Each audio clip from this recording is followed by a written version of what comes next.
नमस्कार, आदाब। Crime petrol Dastak में आप सबका स्वागत है।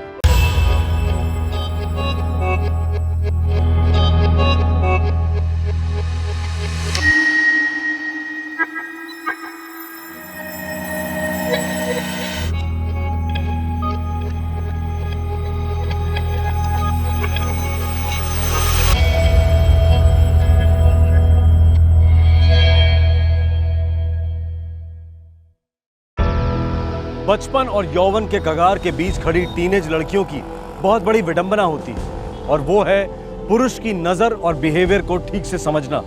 स्नेह, दोस्ती और वासना के बीच अंतर भांपने में बहुत कंफ्यूजन होता है, समय लगता है। अब कोल्ड ड्रिंक का ही उदाहरण लीजिए। वैसे एक सिंपल सा ऑफर जान पड़ता है, पर क्या पता मासूमियत के प्याले में वैश्यत का जहर घुला हो, बकरी के रूप में सामने भेड़िया खड़ा हो। भेड़िए का बहलाना फुसलाना एक दस्तक है कि वो बहुत जल्द झपटने वाला है। जिस लड़की ने ये दस्तक सुनी वो बच गई और जिसने नहीं सुनी, 16 दिसंबर 2010, नई दिल्ली।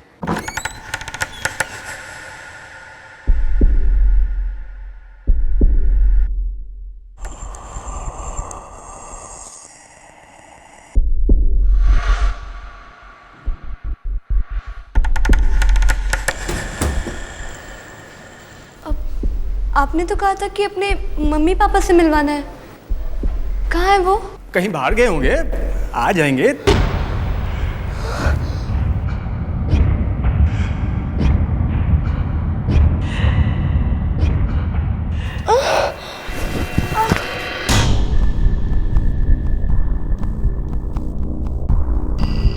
सोलह वर्षीय दिशा को इस बात की भनक तक नहीं थी कि वो इस जाल में खुद चलकर आई थी। नई दिल्ली के उत्तम नगर की रहने वाली दिशा के पिता फौज में हवलदार थे।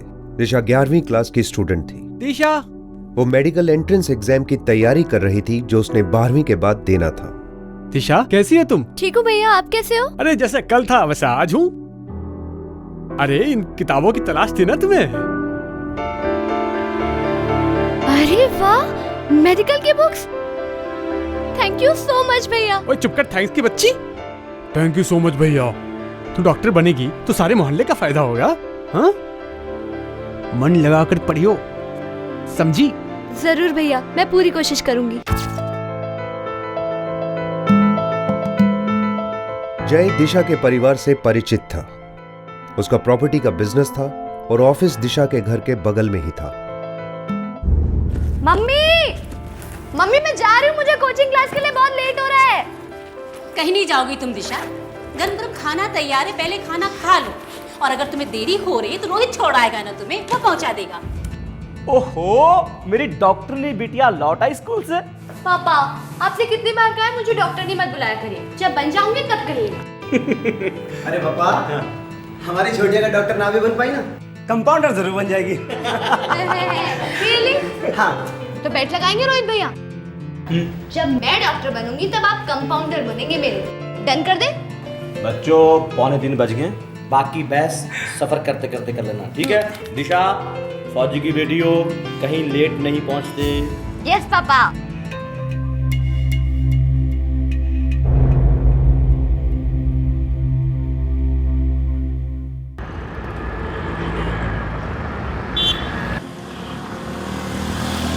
ये रोज की दिनचर्या थी। ठीक 3 बजे रोहित दिशा को जनकपुरी में उसके क्लासेस तक ड्रॉप करता था। चल, ठीक 7 बजे पहुंच जाऊंगा तुझे लेने। वो तो आप रोज ही आते हो भैया। हाँ हाँ, फिर भी बता रहा हूँ, अकेले से कहीं मत निकल जाना। वो भैया, मैं बच्ची नहीं हूँ। एग्जैक्टली, इसीलिए बोल रहा हूँ।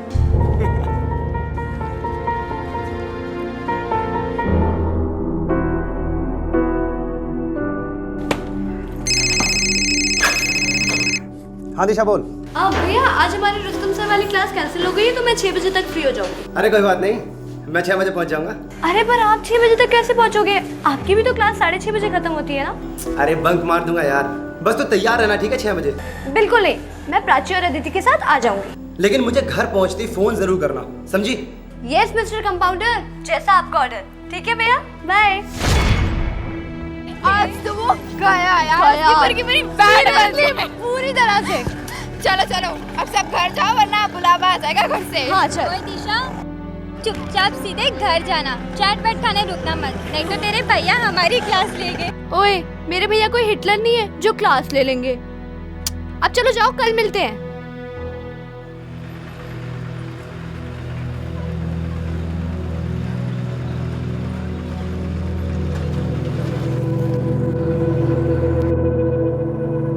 दिशा कहाँ जा रही हो? घर जा रही थी भैया। रोहित कहाँ है? वो आज मेरी क्लास जल्दी खत्म हो गई थी ना, इसलिए। ओके, चल चल चल चल, आजा, मैं ड्रॉप कर देता हूँ, आजा। अरे नहीं भैया, आप तो इस तरफ जा रहे हैं ना, आपको उल्टा पड़ेगा, मैं चली जाऊंगी। एक चीज होती यू टर्न, सुना तो होगा। पर भैया आप खामखा तकलीफ कर रहे हैं, मैं चली जाऊंगी। रोहित गाड़ी में होता तो तुझे इस तरह अकेले घर जाने देता? नहीं ना। चुपचाप बैठ जाओ। डॉक्टर दिशा बैठो। चल चल बैठ बैठ बैठ।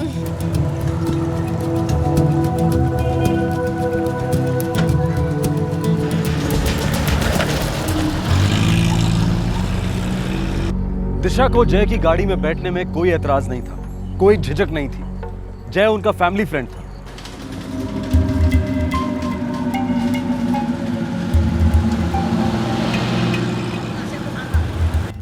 अरे जय भैया, हम अपनी कॉलोनी तो पास कर चुके हैं। जरा मेरे घर आते हैं, फिर ड्रॉप करता हूँ।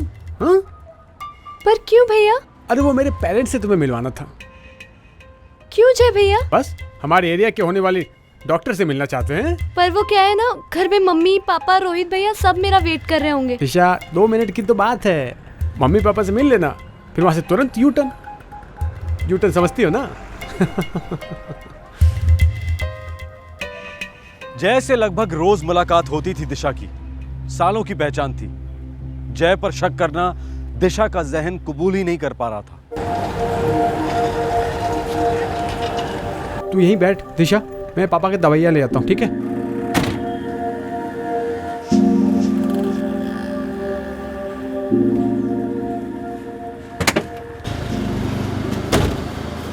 ये ले, जल्दी से पी ले, ठीक है?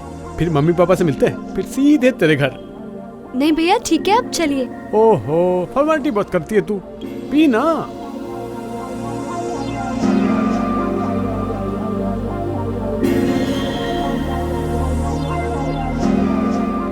दिशा ने कहा कि उसे प्यास नहीं लगी है, लेकिन फिर भी जय ने उसे कोल्ड ड्रिंक ऑफर की। पर दिशा इस वार्निंग साइन, इस दस्तक को पकड़ नहीं पाई।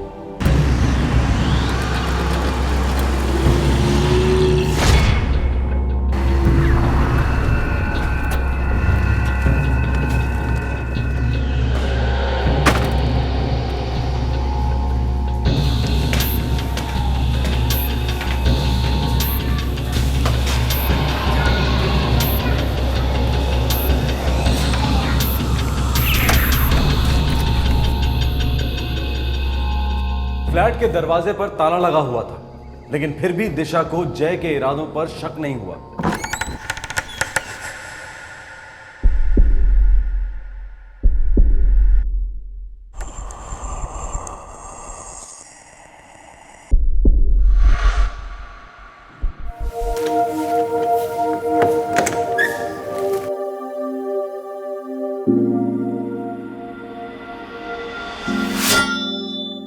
जय भैया, आपने तो कहा था कि अपने मम्मी पापा से मिलवाना है, कहाँ है वो? कहीं बाहर गए होंगे, आ जाएंगे, तू अंदर तो चल। पर आपने तो कहा था कि 2 मिनट में ही हो जाएगा। बस 2 मिनट में ही हो जाएगा जाने मन। ये क्या बकवास?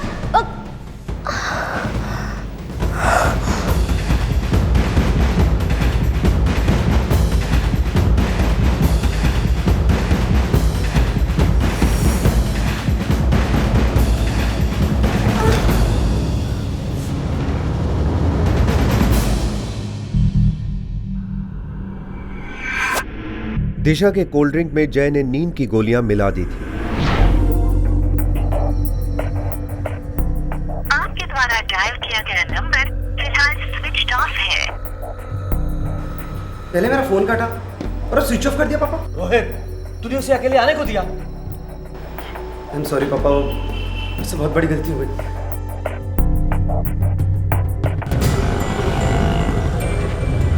उसने कहा था अपनी फ्रेंड प्राची और अदिति के साथ लौट रही है।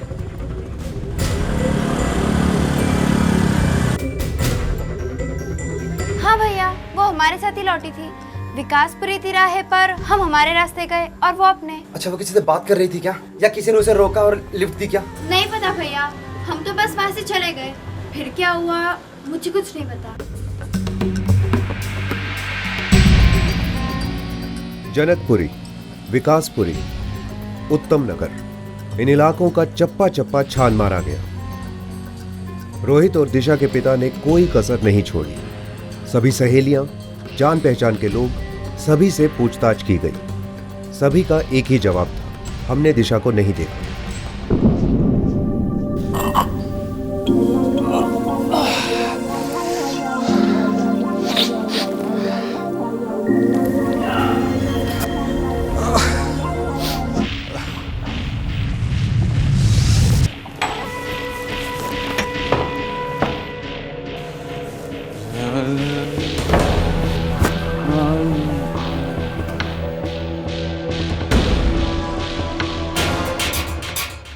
हताश और बेहद परेशान दिशा के पिता और भाई रोहित ने कानून के दरवाजे पर दस्तक दी।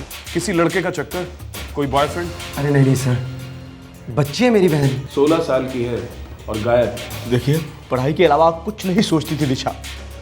कुछ गलत जरूर हुआ है उसके साथ इंस्पेक्टर साहब। लास्ट टाइम कब बात हुई? शाम 5 बजे उसने अपनी क्लास से फोन किया था, लेकिन जब आने में बहुत लेट हो गया तो मैंने कोशिश की उसको फोन करने की, लेकिन पहले उसका फोन काटा गया सर और बाद में वो फोन किया। मैंने लगातार कोशिश की उससे बात करने की, लेकिन कोई बात नहीं हो पाई सर। पहले कभी हुआ है ऐसा? मैंने अभी भी कहा ना आपसे इंस्पेक्टर साहब कि वो पढ़ाई के अलावा कुछ और नहीं सोचती थी। मैं पहली बार, दूसरी बार, तीसरी बार, ये क्या है सब कुछ? मैं फौजी हूँ, मेरी 16 साल की बेटी गायब हुई है। हर सेकंड खतरा उस पर बढ़ता जा रहा है, और आप क्या आप उसके कैरेक्टर पर शक कर रहे हैं? हवलदार साहब, शांत हो जाइए, शांत हो जाइए प्लीज। बिना डिटेल्स के अंधेरे में तीर चलाने का क्या मतलब? फौजी हैं आप, समझते होंगे इन बातों को। आखिरी बार कहा? विकासपुरी तिराहा सर, अपनी फ्रेंड्स के साथ, और उसी तिराहे से वो लोग अलग अलग हुए थे सर। सारी जानकारी बारीकी से नोट करने के बाद पुलिस तुरंत इस केस में कूद पड़ी। सिंह, बच्ची का फोन सर्विलेंस पर डाल दो, लोकेशन ट्रैक करो, double up. Yes sir.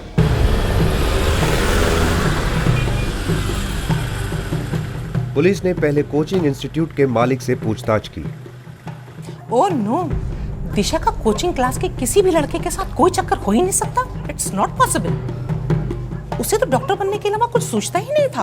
Police दिशा की सहेलियों को लेकर तुरंत विकासपुरी तिराहे पहुंची। सर, इस पॉइंट के बाद वो उस तरफ गई और हम इस तरफ।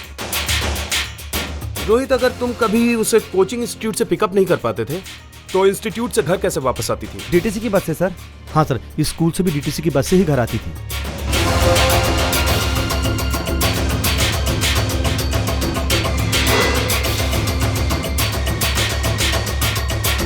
विकासपुरी तिराहे के पास फुटपाथ पर सोए लोगों से पुलिस ने पूछताछ की। इस लड़की को देखा है? इसी तिराहे से गायब हुई है शाम 6 के आसपास।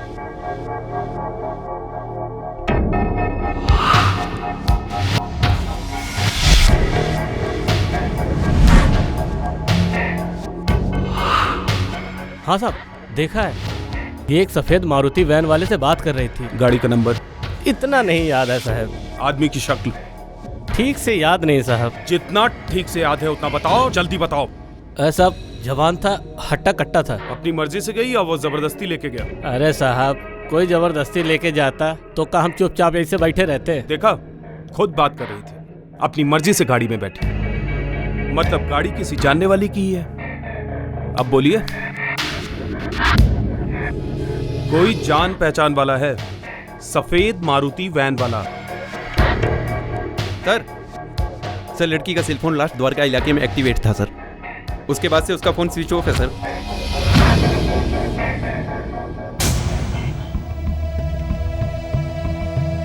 देखा, हमें गलत मत समझिए।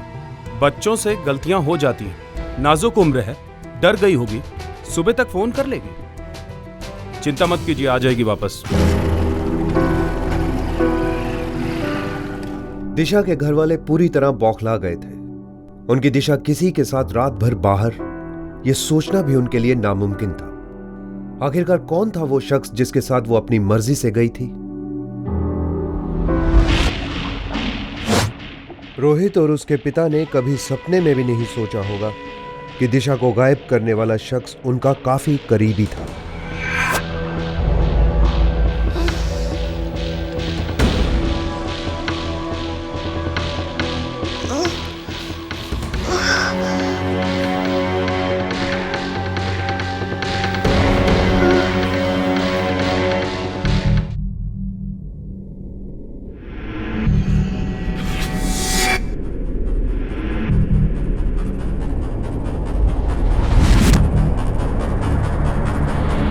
बस 2 मिनट में ही हो जाएगा जाने मन।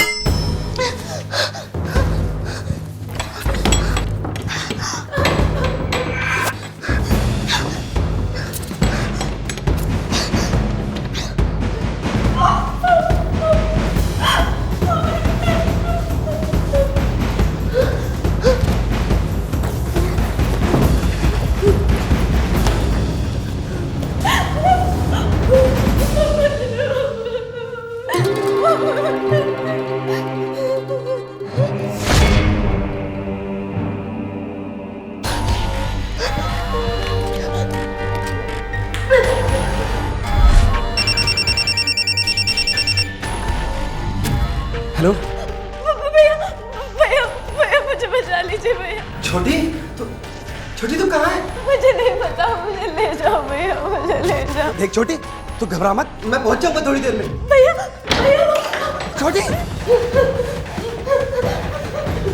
बेटा तू कहाँ है? छोटी दिशा, छोटी हेलो छोटी, मुझसे बात कर। छोटी दिशा, रोहित क्या हुआ फोन कर क्या? सर नंबर ट्रेस हो रहा है सर, थोड़ा टाइम लगेगा। और कितना टाइम जाएगा? सर मेरी बेटी की जान खतरे में है।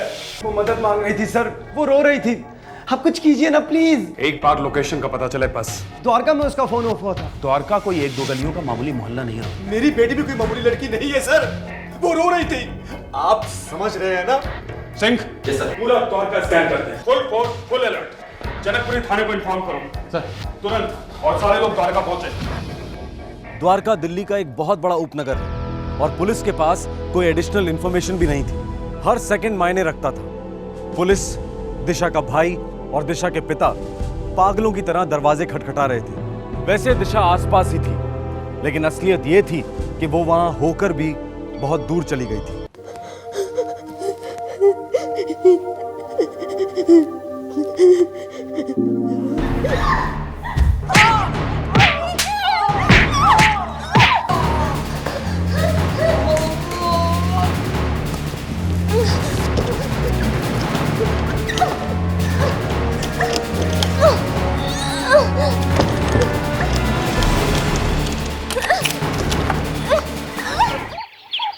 सूरज निकल आया, पर अंधेरा ज्यों का त्यों था।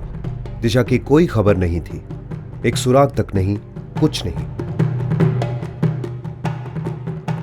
आपके द्वारा डायल किया गया नंबर फिलहाल स्विच ऑफ है। सर वो सेल नंबर द्वारका इलाके का ही था। क्या हुआ सिंह साहब?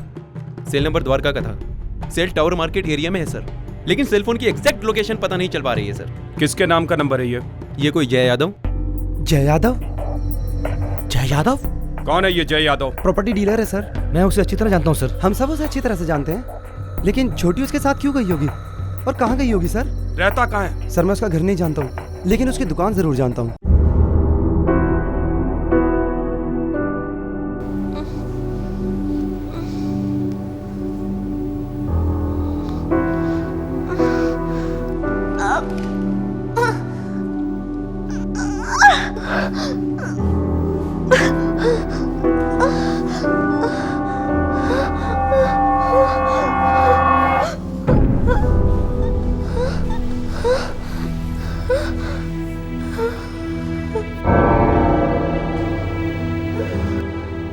तालों को घूरने से ये खुल नहीं जाएंगे जानेमान।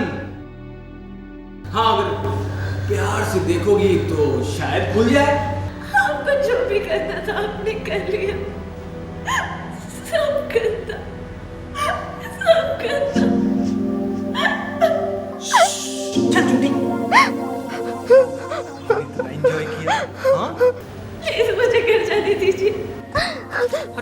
जाने की बात कर रही है?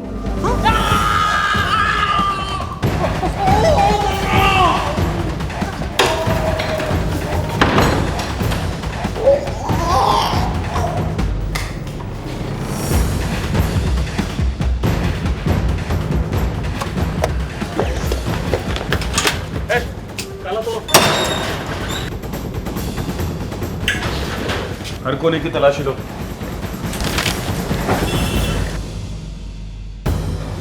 दिशा, दरवाजा खोल। दिशा, दरवाजा खोल।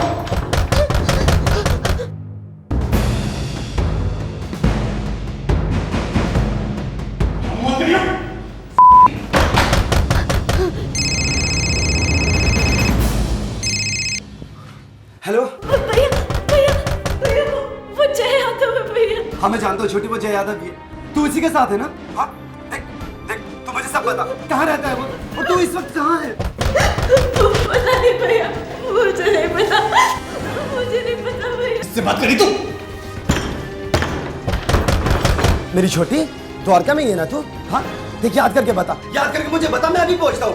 मुझे कुछ याद नहीं आ रहा भैया, मुझे कुछ याद नहीं आ रहा, मुझे कुछ याद नहीं करना भैया। मुझे मम्मी के पास जाना है भैया, सब गंदा हो गया भैया, सब गंदा। मुझे ले जाओ यहाँ से भैया प्लीज। क्या कह रही है बच्चा? छोटी! क्या हुआ? मैं उधर आप जाते को जिंदा नहीं छोड़ूंगा सर। उसने अपना एड्रेस बताया? एड्रेस बताया उसने? कहाँ है? दिशा है कहाँ? गोली मार दीजिएगा उसको सर, जान से मार दीजिएगा उस कुत्ते को। बताया उसने कुछ? बताया। लोकेशन ट्रेस हो गई है सर। टावर लोकेशन के हिसाब से द्वारका सेक्टर 16B में शास्त्री कॉम्प्लेक्स में ये नंबर ट्रेस हुआ है। मूव, चलो, फास्ट। ताली। कहाँ भाग रही है?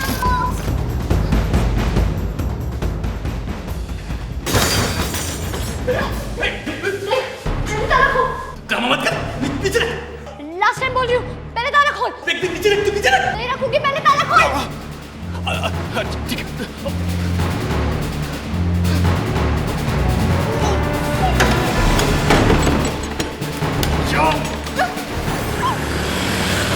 पुलिस तुरंत दिशा के भाई और पिता के साथ द्वारका सेक्टर 16B के शास्त्री कॉम्प्लेक्स के लिए रवाना हुई। सर, इस बिल्डिंग के वॉचमैन ने बताया कि रात एक आदमी आया था मारुति वैन में और उसके साथ एक लड़की थी और वो इसी बिल्डिंग के 1353 नंबर रूम में रहते हैं। जी सर।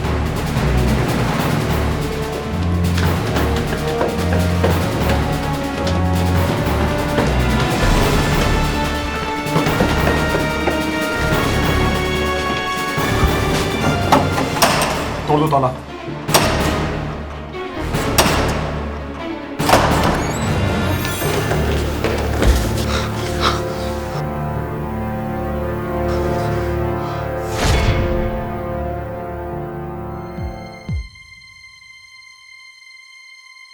दिशा, दिशा, दिशा, दिशा। ओहो, मेरी डॉक्टरली बिटिया लौटा स्कूल से। पापा, आपसे कितनी बार कहा मुझे डॉक्टर नहीं मत बुलाया करिए, चाहे बेलचाम नहीं करते हैं। देख छोटी, देख भैया है। ठीक 7 बजे पहुंच जाऊंगा तो चलेंगे, अकेले कहीं मत निकल जाना। मैं तुझसे कुछ कभी नहीं मांगूंगा, तू उठ जा। जी नहीं सर, मैंने कोई भी चीखने चिल्लाने की आवाज नहीं सुनी, न कुछ सुना न देखा। इस जय यादव को कितनी अच्छी तरह से जानते हैं आप लोग? जी एक नंबर का छिछोरा है, बदमाश है।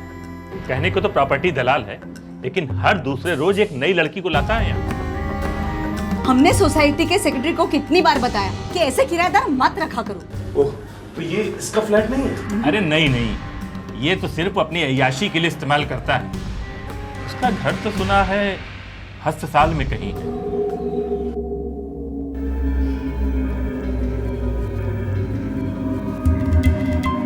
अम्मा, इस भयानक और क्रूर बलात्कार और हत्याकांड के बाद भी जय यादव बड़े ही नॉर्मल तरीके से अपने घर गया, अपने माता पिता से मिला, मानो कुछ हुआ ही ना हो।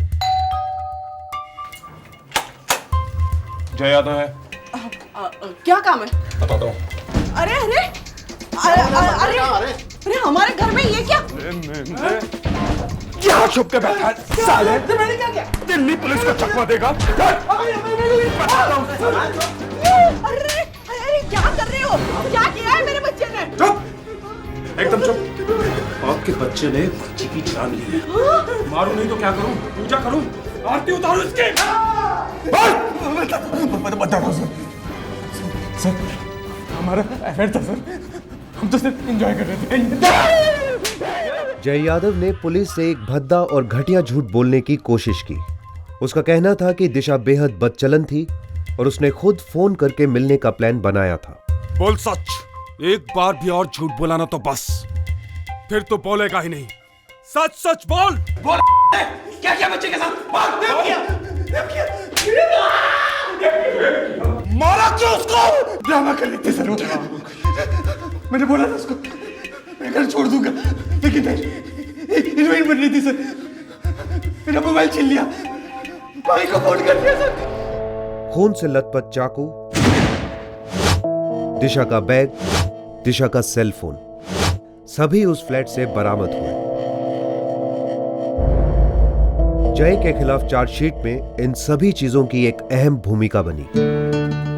दिशा सिर्फ 16 साल की थी, एक होनहार स्टूडेंट जो डॉक्टर बनना चाहती थी।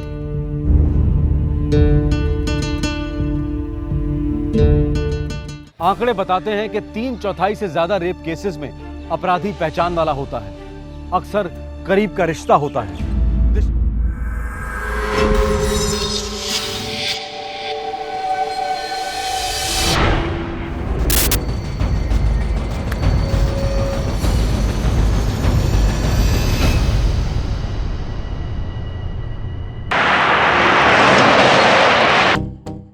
पैसा सबको प्यारा है, जिसके पास है वो और चाहता है, जिसके पास नहीं है वो बहुत ज्यादा चाहता है। और पैसा सबको जल्दी चाहिए। पैसे की तड़प लालच पैदा करती है और लालच से जुर्म जन्म लेता है। लेकिन हर जुर्म का षड्यंत्र एक दस्तक जरूर छोड़ के जाता है, और हर दस्तक जुर्म की बू को कानून की नाक तक पहुंचा देता है। 17 अक्टूबर 2010, राजकोट, गुजरात।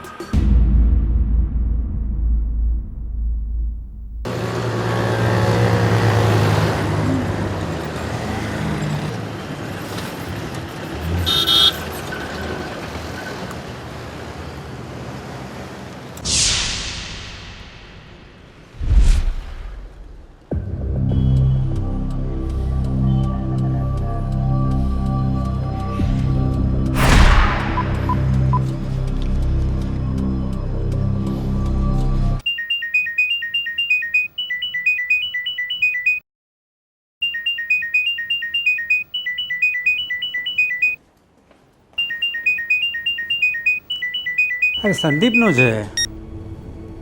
हेलो संदीप, क्या છે बेटा तू?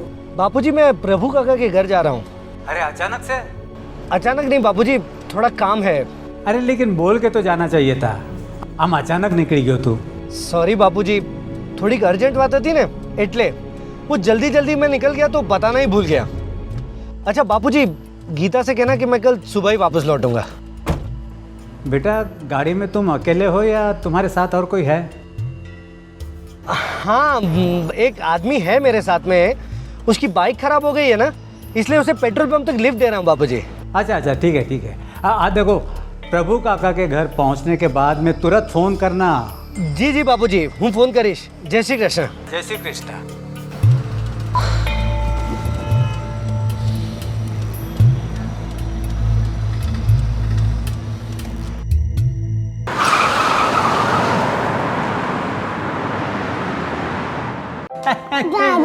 दादाजी कौन बोल रहे हो जी? पापा नहीं आ रहे हैं। हाँ बेटा, पापा है ना, कल सुबह आने वाले हैं। दादाजी हाँ? पापा मेरे लिए बैट बॉल लाएंगे।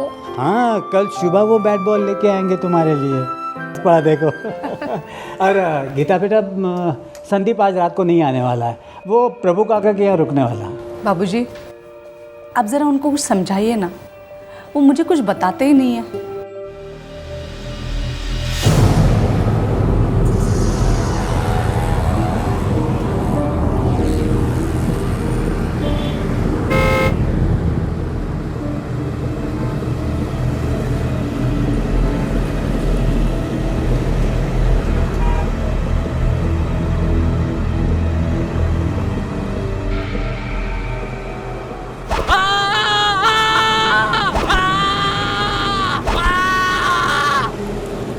अपने पिता से फोन पर बात करने के ठीक आधे घंटे के बाद संदीप पारेख का मर्डर हुआ।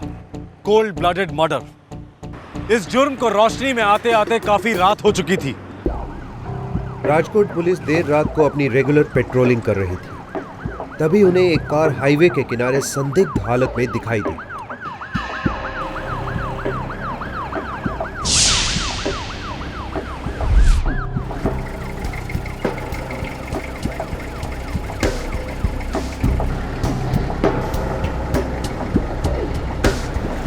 મોરબી બાયપાસ રોડ હાઈવેની બાજુમાં સફેદ સેન્ટ્રો નંબર 3212 એક માણસની લાશ છે અંદર। सर संदीप परीख नाम है। पता नीलकंठ सोसाइटी भक्ति नगर। फैमिली को इन्फॉर्म करो। जी सर। सर बॉडी के पास मोबाइल भी नहीं है। कार में झड़प के निशान है और खून का हथियार कार में ही है। सर ये रहा हथियार।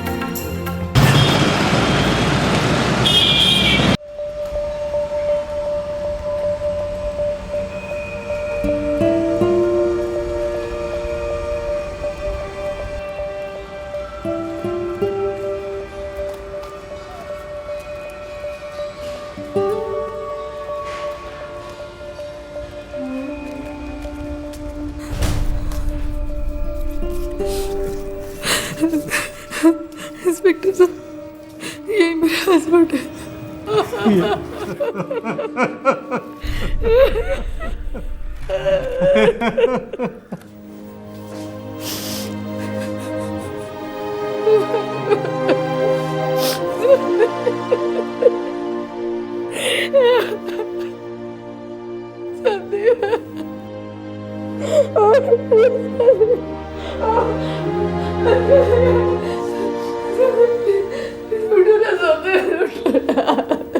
मोरबी बाईपास रोड पर हमें बॉडी मिली है।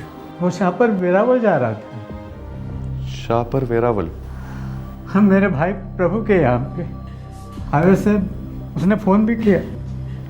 कितने बजे की बात होगी सर ये शाम के 6-6:30 बजे की बात है। हाईवे पर कहाँ से फ़ोन किया था? गोंडल बाईपास रोड से।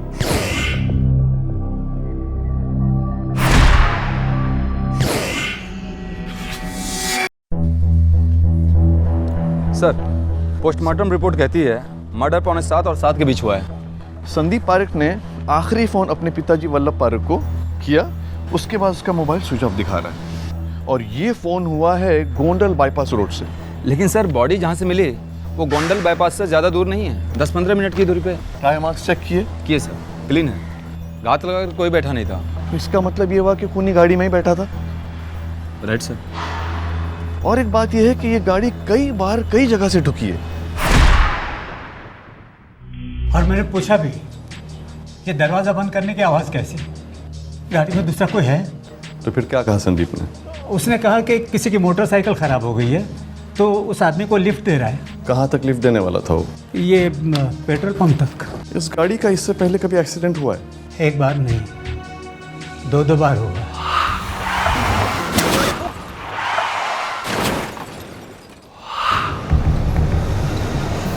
जिस जगह संदीप की लाश मिली थी उसी के पास के पेट्रोल पंप पर पुलिस पूछताछ करने पहुंची।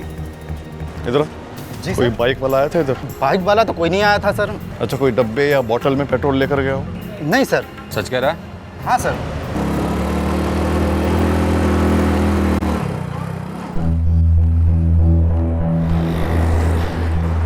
सर आगे पीछे 3 मील तक देखा, कोई भी बाइक कोई भी स्कूटर नहीं मिला। नाकाबंदी और राउंड अप वालों से बात हुई? यस सर, वही उनसे, उन्होंने भी कहा कि कोई भी ऐसी बाइक खराब नहीं मिली। तो इसका मतलब ऐसी कोई बाइक थी ही नहीं? नहीं सर। संदीप ने अपने पिता से झूठ क्यों बोला?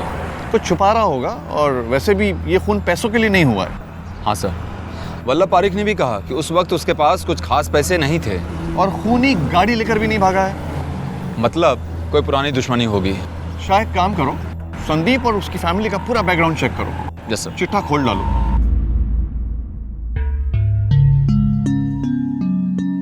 काका, पता नहीं कैसे कहूँ, आप संदीप भाई का अंतिम संस्कार करके अभी आई हैं, फिर भी मुझे कहना पड़ेगा क्योंकि रकम छोटी नहीं है काका। 90,000 प्रकाश, गलत मत समझिए काका, संदीप भाई के जाने का दुख मुझको भी है, लेकिन मेरी हालत भी काफ़ी ख़राब है काका। संदीप भाई ने कहा था कि हफ्ते भर में रिटर्न करेगा, लिख कर भी दिया था काका।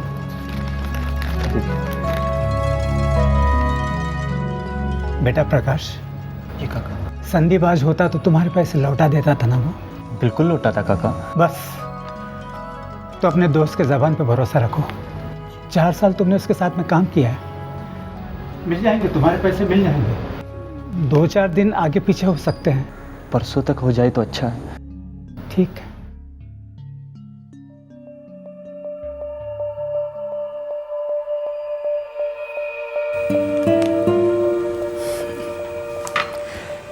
धंधे में कोई किसी का नहीं होता। एक तो मैं अपना इकलौता बेटा खो चुका हूं और उसी के दोस्त लेनदार बनकर मेरे सामने आ जाते हैं। बाबूजी, संदीप के कबर्ड से मुझे कुछ मिला। क्या बेटा? संदीप ने एक बड़ी इंश्योरेंस की पॉलिसी निकलवाई थी। हाँ? अगर हम उसे क्लेम करेंगे तो सबका कर्जा उतार सकेंगे। सर, संदीप की डीलरशिप थी। क्या बिजनेस था उसका? पान मसाला, टॉफ़ी वॉफ़ी। काफ़ी मंदा चल रहा था। पिछले 3 साल से 2-1 बार दिवालिया होने तक बात आई थी। अरे ये सारे पॉलिसीज मिलाकर 1.5 करोड़ के आसपास की रकम बनती है। और इसमें से कुछ पे डेट्स देखिए बाबूजी, कुछ सिर्फ 2-3 महीने पहले निकाली गई हैं। इसके बारे में उसने तुम्हें कभी बताया नहीं? नहीं बाबूजी। संदीप के पिता वल्लभ भाई गोंडल को बिलोंग करते हैं। 20 साल से फैमिली राजकोट में सेटल्ड है। क्या बिजनेस करते थे? प्रॉपर्टी। लेकिन पिछले 10 साल से हालत ख़राब है। शायद अब धंधा बहुत अच्छा है, बहुत बुरा चलता है तो दुश्मनियां बनती हैं, और ये दुश्मन अक्सर अपनों में ही होते हैं। बापूजी, मैं प्रभु काका के घर जा रहा हूँ। उस दिन शाम को संदीप का फ़ोन आया था, बोला था कि वो आ रहा है। रिश्तेदारी आपकी उनकी? मैं सगा काका हूँ उसका। इसके अलावा आपका उसका और एक रिश्ता है, पैसे का लेन देन चलता था। वो तो हमारी पूरी बिरादरी में चलता है। उस शाम संदीप आपके पास किस लिए आ रहा था? बोला बिजनेस के बारे में कुछ बात करनी है। मैंने कहा था बेटा। 2 साल हो गए हमारी शादी को हुए। मेरे संदीप भैया बहुत अच्छे आदमी थे सर। संदीप भैया ने तो कभी किसी का कुछ नहीं बिगाड़ा। पता नहीं क्या मिला उन्हें मारकर। भगवान का आदमी था मेरा भाई। जितना अच्छा भाई उतना अच्छा बेटा, उतना अच्छा बाप था। इतने अच्छे आदमी का कोई मर्डर क्यों करेगा? कोई पुरानी दुश्मनी? दुश्मनी का तो कोई चांस ही नहीं है सर। संदीप भाई तो हम बहनों के साथ भी कभी लड़ते नहीं थे, किसी के साथ ऊंची आवाज में बात तक नहीं करते थे। मैं उनके अंडर काम करता था सर, कई साल किया। काम क्यों छोड़ा? ऑफर अच्छा मिला साहब, तनख्वाह भी ज़्यादा थी। संदीप भाई खुद बोले मैं इतना ऑफर नहीं कर सकता, तू जा, सोच मत, दोस्ती वैसी ही रहेगी। मतलब दोस्ती गहरी थी? बिल्कुल सर। तो फिर तो वो आपके साथ प्राइवेट बातें भी शेयर करते होंगे? संदीप भाई ने कभी मुझे कुछ नहीं बोला, बहुत भले इंसान थे, कभी किसी के साथ कोई बैर नहीं। बस धंधा थोड़ा डाउन था तो परेशान रहते थे। पुलिस ने संदीप के हर रिश्तेदार, हर दोस्त, हर एम्प्लॉय से पूछताछ की और सभी का यह कहना था कि संदीप की किसी से कोई दुश्मनी नहीं थी। पुलिस को इन सभी में से किसी पर शक भी नहीं हो रहा था। फिर किसने किया था संदीप का खून और क्यों? देखिए, इंश्योरेंस के क्लेम के पेपर तो सारे सही हैं। हाँ। वेरिफिकेशन भी हो चुकी है, पर एक अड़चन है। अब क्या है ऑफिसर? देखिए, मिस्टर संदीप पारिक ने 7 अलग-अलग कंपनियों से जीवन बीमा कराया है। तो अड़चन है, और अड़चन ये है मैम कि हमारी कंपनी को नहीं पता है कि उन्होंने दूसरी कंपनी से भी इंश्योरेंस लिया हुआ है। आपकी कंपनी को इससे क्या मतलब है?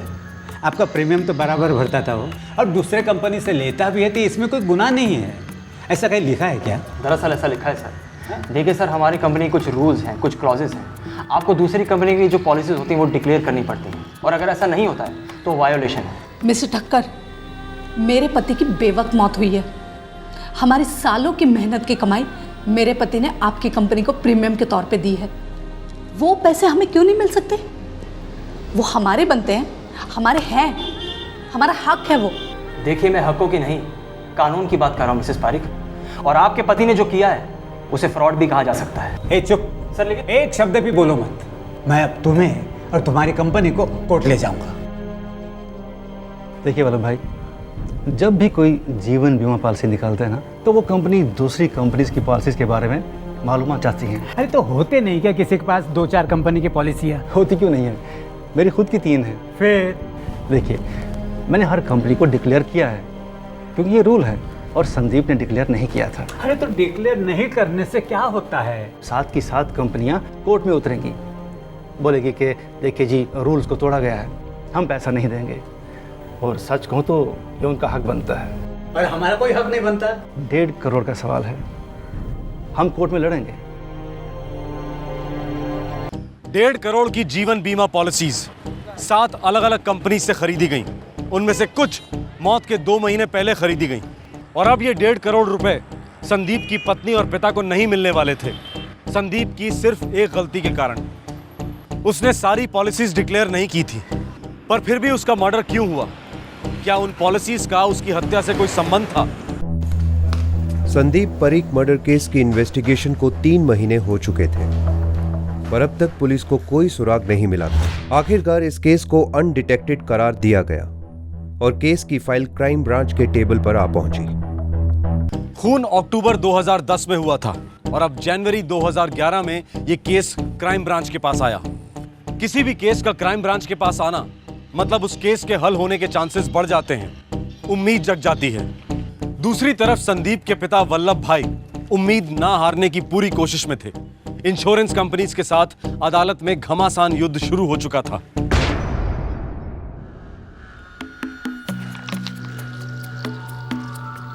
मर्डर तो हुआ है दिलीप, लेकिन कारण का अंदेशा नहीं मिल रहा है। सर, कोई खास कारण नहीं होगा, बस लूट का केस होगा जो मर्डर में बदल गया। लूटिंग तो हुई नहीं और मर्डर हो गया। सिर्फ एक मोबाइल फ़ोन गायब है, यहाँ तक कि कादिल अपना हथियार भी पीछे छोड़ गया है। ये लूटिंग का केस नहीं है दिलीप, मुझे तो एक बहुत बड़े षड्यंत्र की बू आ रही है। ये रिपोर्ट देखो दिलीप, ये आदमी का एक नहीं 2-2 बार एक्सीडेंट हुआ है, मौत से 1 हफ्ता पहले। सर, बड़ी अजीब बात है, एक ही हफ्ते में 2 एक्सीडेंट्स। अजीब बात तो है, ये आदमी अपनी मौत के साथ आंख मचोली खेल रहा था। कुछ तो है। तो वल्लभ भाई कोर्ट गए हैं? जी। इंश्योरेंस का केस है, राइट? जी हाँ। 1 करोड़ 50 लाख का इंश्योरेंस, ठीक, जिसमें से 1 करोड़ 25 लाख की पॉलिसी मर्डर के 2 महीने पहले ली गई थी। लेकिन हमें बाद में पता चला। कोई तो होगा जिसको इंश्योरेंस के बारे में पता होगा। मेरे कहने का मतलब ये है कि किसी का कोई फायदा हो उसमें? नहीं, और कोई नहीं है, हमें को सारे पैसे मिलेंगे। केस जीत जाएंगे आप? पूरा कॉन्फिडेंस है? बिल्कुल, हमारा हक बनता है वो। आपको मालूम है कि संदीप काफी लोग का कर्जदार था? हर एक का 1-1 रुपया चुका दूंगा, बस इंश्योरेंस का एक बार क्लेम मिल जाए। कौन कौन है ये लोग, जरा नाम लिख के देंगे? लीजिए।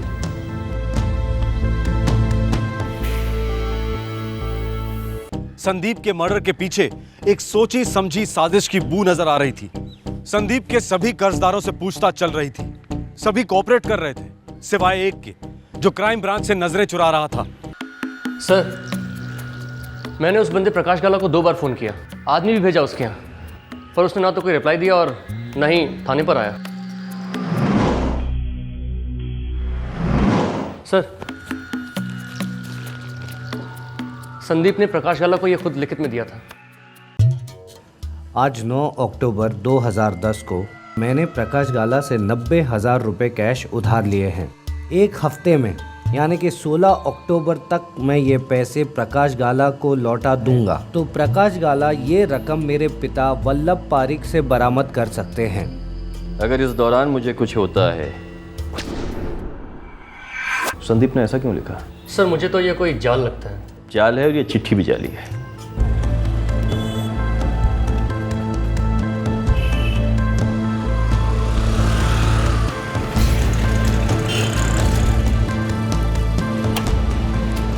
प्रकाश गाला जी, आप कौन? भाई, हम वही हैं जिनका तुम फ़ोन नहीं उठाते हो, जिनके न्योतों को ठुकरा देते हो। पुलिस वाले हैं हम। वो बस वैसे ही सर, थोड़ा सा बिजी था। कोई बात नहीं, अब हम अपने काम में बिजी हो जाएंगे। तो ये बताओ कि पुलिस स्टेशन खुद चलकर आओगे या नाक में रस्सी डालकर घसीट कर ले चलें?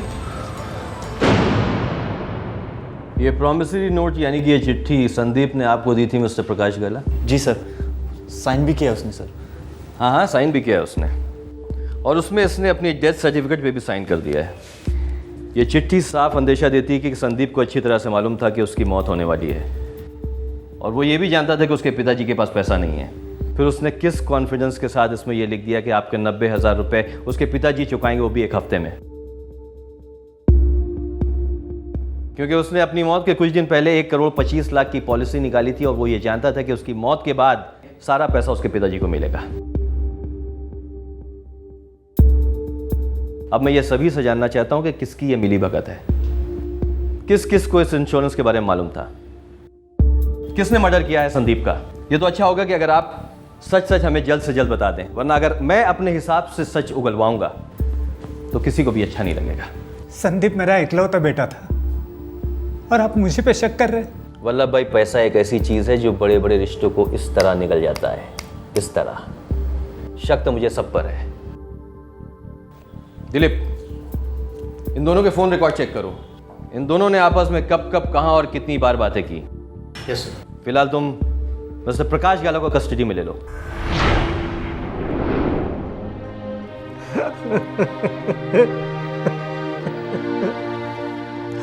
मेरा इकलौता बेटा मुझसे छीन गया है और ये लोग मुझे पे शक कर रहे हैं।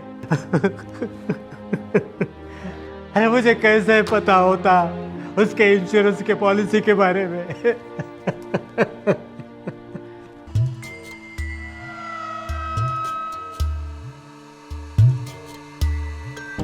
बहुत जल्दी मोबाइल कंपनी से सारे मोबाइल फोन रिकॉर्ड सामने आए, और सामने आया संदीप के कत्ल का कारण, जो बिल्कुल शॉकिंग था, जिस पर विश्वास करना मुश्किल हो। प्रकाश गाला झूठ बोल रहा है, लेके आओ उसे। 17 अक्टूबर की शाम को तुम्हारे सेल फोन का लोकेशन था गोंडल बाईपास, वक्त 6:30 बजे। उसी शाम को संदीप अपने प्रभु काका को मिलने निकला था, गोंडल बाईपास होते हुए।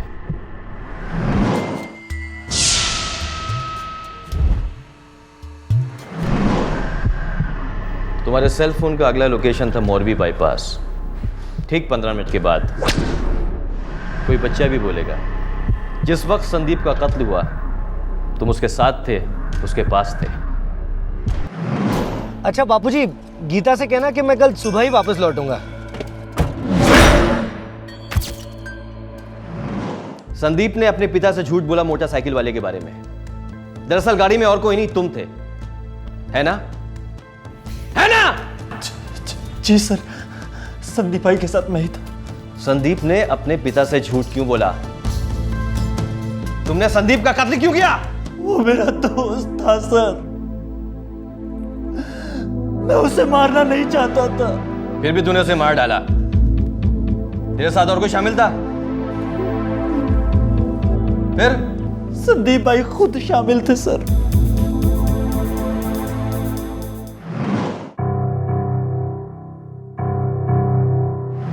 संदीप भाई खुद को मरवाना चाहते थे सर। वो अपनी फैमिली को सड़क पर नहीं देखना चाहते थे सर। अगर खुदकुशी करते तो इंश्योरेंस के पैसे नहीं मिलते उन्हें, इसीलिए एक्सीडेंट की कोशिश की उन्होंने। कई बार एक्सीडेंट के ट्राई किए और नाकामयाब रहे।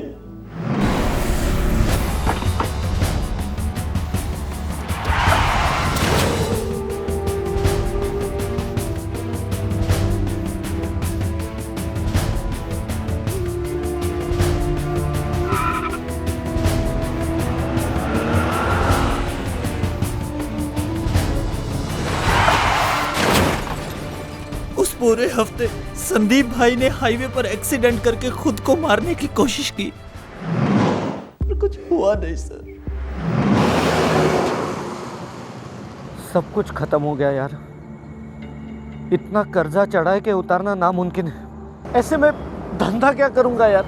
संदीप भाई, बस क्या, आपने इससे बुरा टाइम देखा है, चल जाएगा ये टाइम।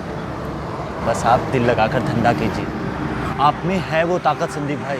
नहीं प्रकाश, ये दलदल से बाहर निकलना नामुमकिन है। बस एक ही बात की चिंता हमेशा लगी रहती है कि मैं गीता और आदित्य के लिए कुछ बना नहीं पाया। मैं पूरी तरह से फेल हो गया यार, पूरी तरह से फेल हो गया।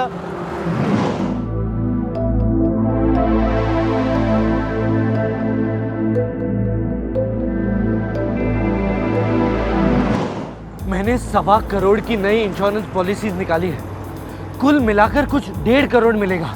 शो बात करो छो भाई, आप जिंदा 100 करोड़ के बराबर हो। सारे कर्जे उतर जाएंगे, माँ बापूजी, गीता, आदित्य सब सुखी रहेंगे। आपके बिना कोई सुखी नहीं रहेगा संदीप भाई। और ये आप उल्टी सीधी बात मत कीजिए।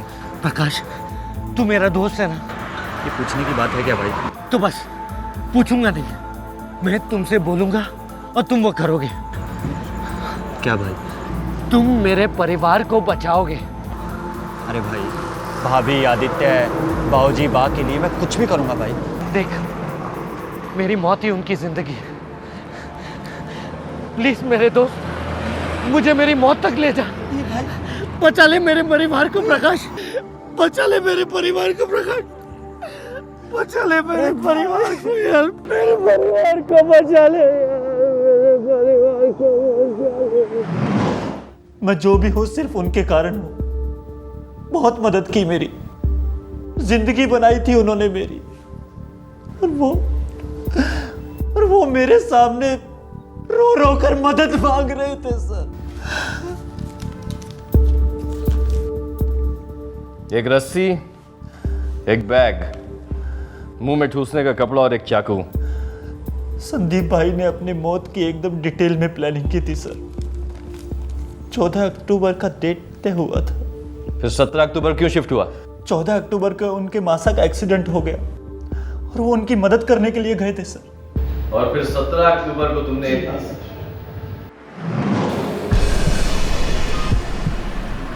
सोच मत, निकाल चाकू और शुरू हो जा। नहीं भाई, मुझसे नहीं होगा ये सब। उन्होंने मुझे बहुत गंदी गंदी गालियां दी सर, लेकिन मैं जानता था सर, वो मुझे उकसा रहे थे, वो मुझे भड़का रहे थे सर। साले अपनी पत्नी की दलाली करेगा, तेरे बेडरूम पे, तेरे बिस्तर पे उसे, और तू उसे देखेगा, ये औलाद देखेगा ना उसे। संदीप भाई ने बोला था कि सेल फोन तोड़ देना, कभी किसी को मिलना नहीं चाहिए।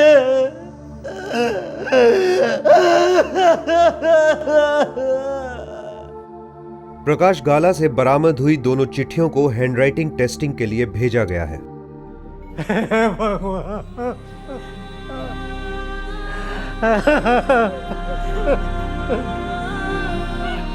संदीप के माता, पिता और बीवी सोच भी नहीं सकते थे कि उनकी खुशियों के लिए, छोटे से आदित्य के भविष्य के लिए संदीप ने इतना भयंकर षड्यंत्र रचा, पर यह षड्यंत्र नाकाम रहा।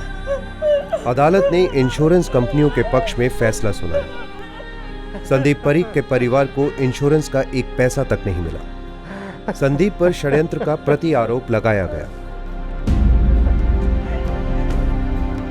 जीवन बीमा कंपनियों को धोखा देने के षड्यंत्र में अपने दोस्त की मदद करने निकले प्रकाश गाला के जीवन पर अब सवालिया निशान है। आखिरकार उसने हत्या की है, जिसके लिए उसे उम्र कैद हो सकती है। प्रकाश गाला को होने वाले जुर्म की दस्तक मिली थी जब संदीप ने उसके सामने एक वाहियात और खतरनाक प्रस्ताव रखा था।